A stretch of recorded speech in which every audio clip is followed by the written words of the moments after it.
तर युद्धामुळे सोलापुरातील द्राक्षांची निर्यात आखाती देशांऐवजी युरोपमध्ये होतीये। सोलापुरातील द्राक्ष उत्पादकांच्या मालाला यूके आणि यूएस मध्ये चांगली मागणी आहे असं शेतकऱ्यांचं मत आहे। आखाती देशांपेक्षा युरोप आणि अमेरिकेत द्राक्षाला चांगला भाव मिळतोय।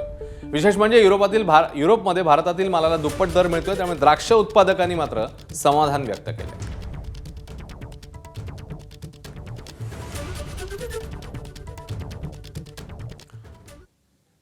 तर द्राक्ष उत्पादकांना दिलासा मिळत असला तरी आखाती देशातल्या युद्धामुळे बीडच्या आनंदवाडी शिवारातल्या केळी उत्पादकांवर मात्र संकट ओढवलंय। एकीकडे केळीची निर्यात बंद झाली आहे, त्यामुळे केळी झाडावरच झडून जात आहेत। दुसरीकडे यातून वाचलेली केळी उत्पादकांना स्थानिक बाजारपेठेत अल्प दरात विकावी लागतात, त्यामुळे केळी उत्पादकांसमोर मोठं संकट आहे।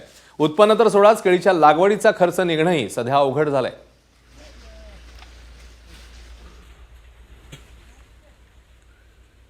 युद्धाचे पडसाद स्थानिक बाजारपेठांपर्यंत उमटताना दिसत आहेत। पुणे जिल्ह्यातले औद्योगिक शहर असलेल्या चाकण परिसरालाही या परिस्थितीची झळ बसल्याचं चित्र आहे।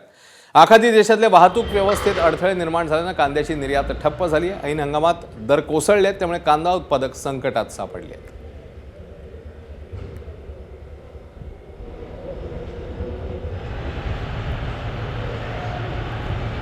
तर अमेरिका, इस्रायल आणि इराण युद्धाचा परिणाम कलिंगड उत्पादक शेतकऱ्यांवरही झालाय। धाराशिवमध्ये शेतकऱ्यांकडून कलिंगड घ्यायला व्यापारी टाळाटाळ करतायत, त्यामुळे शेतातच कलिंगड पडून आहेत। एकीकडे युद्ध परिस्थिती आणि दुसरीकडे अवकाळी पावसाचा अंदाज, यामुळे शेतकरी मात्र चिंतेत सापडलाय।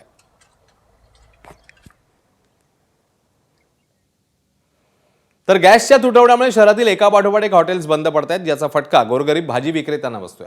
शहरातील भाजी मार्केटमध्ये सर्वात मोठे खरेदीदार लहान मोठे हॉटेल चालक असतात, मात्र व्यावसायिक गॅस सिलेंडर मिळणं बंद झाल्यानं शहरातली हॉटेल्स हळूहळू बंद पडू लागले। त्यामुळे रोज मोठ्या प्रमाणात भाजी खरेदी करणारा हा वर्ग बंद झाल्यानं शहरातील भाजी मार्केट आता ओस पडल्याचं चित्र आहे। केवळ 10%च भाजी विक्री होत असून खराब झालेली भाजी दररोज जनावराला किंवा कचऱ्यात टाकण्याची वेळ भाजी विक्रेत्यांवर आली आहे। भाज्यांचे दर 50% पेक्षा कमी झालेत आणि आणलेला भाजीपाला टाकून देण्याची वेळ गोरगरीब शेतकरी आणि भाजी विक्रेते यांच्यावर आली आहे।